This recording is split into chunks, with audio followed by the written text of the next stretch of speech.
You have two different types of individuals. You have the businessmen, nose to the grindstone hustlers, and you have the spiritual, more woo-woo, flow state, in the present moment type of individuals, more the hippies. So the thing about the hippies and the more spiritual individuals is that they have a few different biases. One is that they believe that their message can be spread by them living in their cave, meaning that, let's say they want to spread the message of meditation or yoga or whatever it is, their green juice, their blueberries, I don't know, whatever it is that they're doing, their crystal, whatever they believe that works. They're trying to spread that message by just engaging with them by themselves. Maybe they build some small product and they think this is gonna raise the consciousness of humanity. But this is a great, great flaw. Why is it a flaw? It's because of two different things. Number one, they haven't made their product or service relatable to the average person. And number two, they haven't scaled it.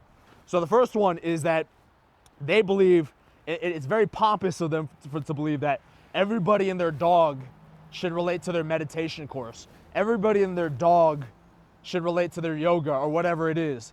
And that's not gonna help because the average person isn't at that paradigm.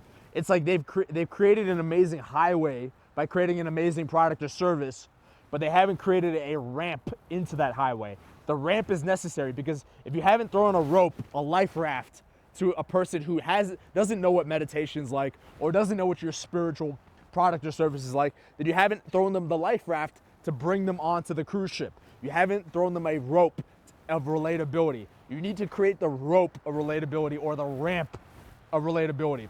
So this means that, yes, you should build the highest quality product or service you can.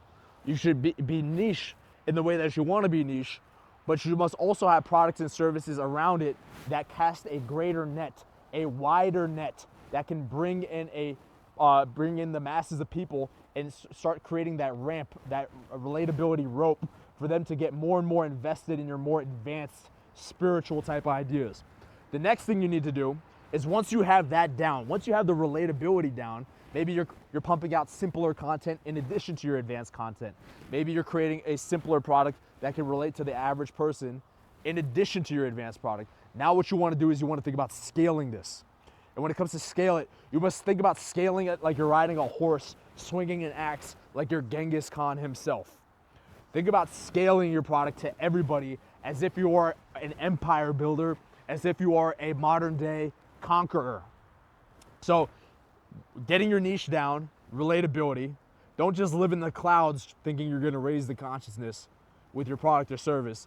And the second thing is think about all the ways you can scale it. This means that you're gonna have to push your comfort zone more than the average person. Like the average spiritual person is just gonna wanna read more spiritual books, meditate more yoga, whatever it is. You need to start hanging out with hustlers. You need to start hanging out with people that are maybe lower vibe, but more technically sound. You need to hang around people that make you feel uncomfortable, that put a little bit of fear in you. You need to hang around with people that know how to scale a company, that are really good at marketing, sales, deal making. And that's gonna help you out tremendously. Push your comfort zone in that way. Don't just stick to the same spiritual people. Begin to actually push your comfort zone by hanging out with people that are the opposite of you, because that's actually what's gonna be more spiritual and help you spread your message the most. So don't get lost in an echo chamber of spirituality. What's really gonna help your message is making it relatable and scaling that message. So that's what I'll leave you guys off with, to you spiritual hippie folks, and I'll see you guys in the next video.